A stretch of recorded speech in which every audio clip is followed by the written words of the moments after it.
So Scissor Seven. I personally really do enjoy this series. Like, it's a very wacky series. It's kind of a parody the way they go about telling the story of the main character, Scissor Seven. Now, of course, he has a very checkered past, as most characters like this do. It echoes a lot of other shonen in that same genre and in that same vein when it comes to a dangerous mercenary forgets his past and is struggling to find to put the pieces back together. And I think the way they tell the story is pretty interesting. A lot of weird choices, a lot of interesting characters, like a literal sentient chicken, and his young ward, who was also a sentient chicken. Personally, I don't even think there's nothing wrong with that. Like, at first, I was like, this is gonna be a weird show. I'm just gonna watch it just to see what it's about. I never really had plans on reviewing it until I actually started to sit down and actually enjoy the story. Like, a lot of the characters are really cool. A lot of the assassin characters have a lot of interesting gimmicks. Well, besides one, but it's okay because he's not the only one that dresses very stereotypical when it comes to assassins. And the main character makes a point to remind that same character of that. I just think the main character is like really enjoyable. Like, he's not exactly what you expect, or at this juncture when it comes to characters and shonen protagonists, he's probably exactly what you expect. A bumbling fool, but is actually very, very, very capable when he gets serious, which is very cool. He's able to take down very highly skilled opponents, even though he has a very fumbling way of doing it. Like, I feel like people underestimate him a lot in this series. I think that's what it comes down to. I think that's the whole point of his character. He's meant to be underestimated until he gets serious, and then, he puts in that work, so to speak. I think a lot of the time, the show handles the power systems and just the overall, factions of each respective group in the series pretty cool. Like, each assassin has their own thing, I just like how his past is slowly unraveling as each episode progresses. We learn more about Seven as the show progresses. He was a shadow killer at the age of freaking 15. Not bad. He's able to go toe to toe with Red Tooth on multiple occasions, even in his more out of practice state. Again, I just find these characters enjoyable to watch. There's another character, the main character's love interest, that uses her hair as a weapon. Again, the creative way they go about making each assassin's design unique is really cool.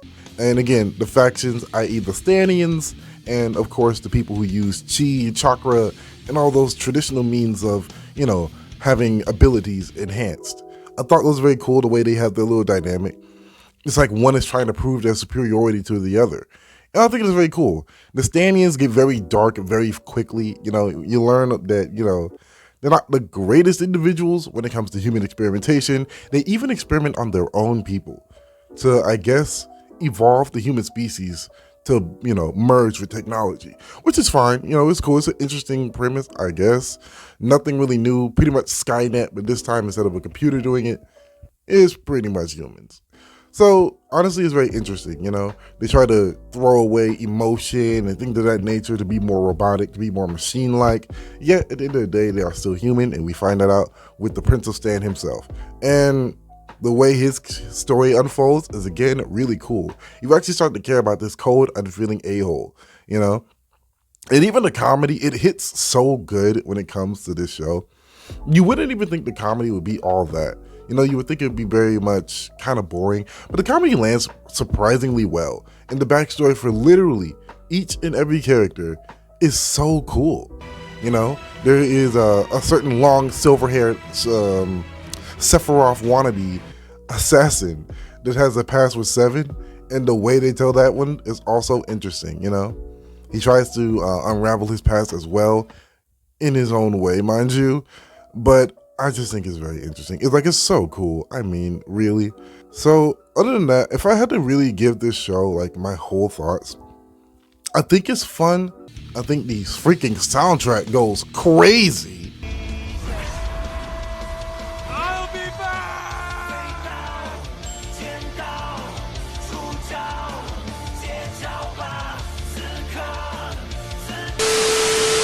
It's genuinely good. If you haven't seen this show, watch it for the theme song, watch it for like the overall soundtrack alone, because like I don't even think there's a single moment where I wasn't impressed with the show. You will think it's boring going in, I promise you, because the art style at first it takes some getting used to, but eventually you learn to love it. At least I did.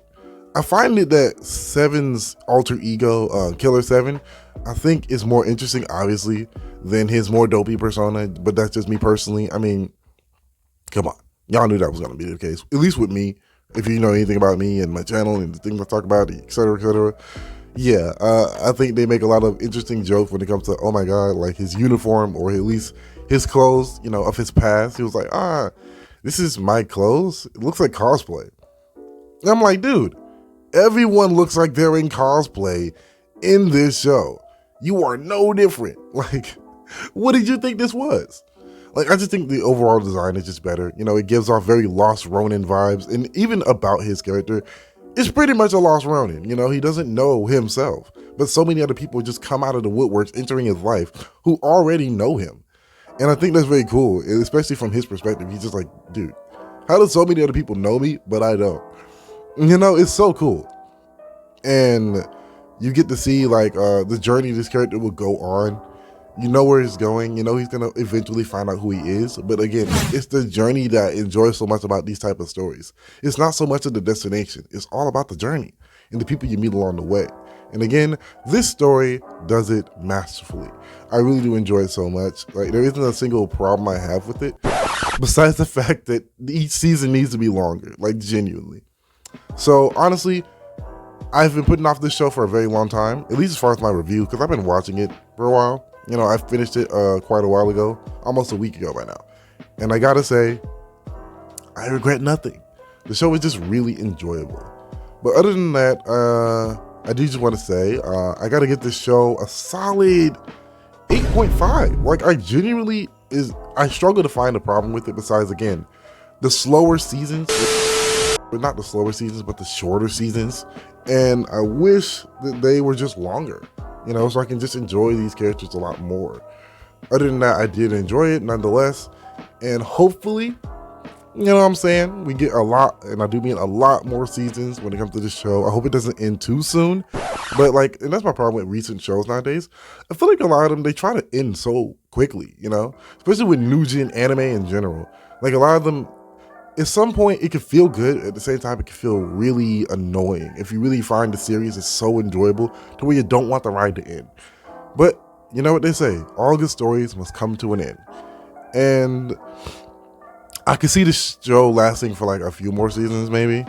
But other than that, hopefully you enjoy this little review. I enjoyed talking about it. If you want more stories like this, just leave something in the comments if you have a show on Netflix or a show in general that you want me to review, and I'll do so. I think I may talk about, you know, Fiona and Cake if I get the chance. Other than that, you guys have a great day. Like, comment, subscribe, do all the good stuff. I'll see you on the next video. Peace.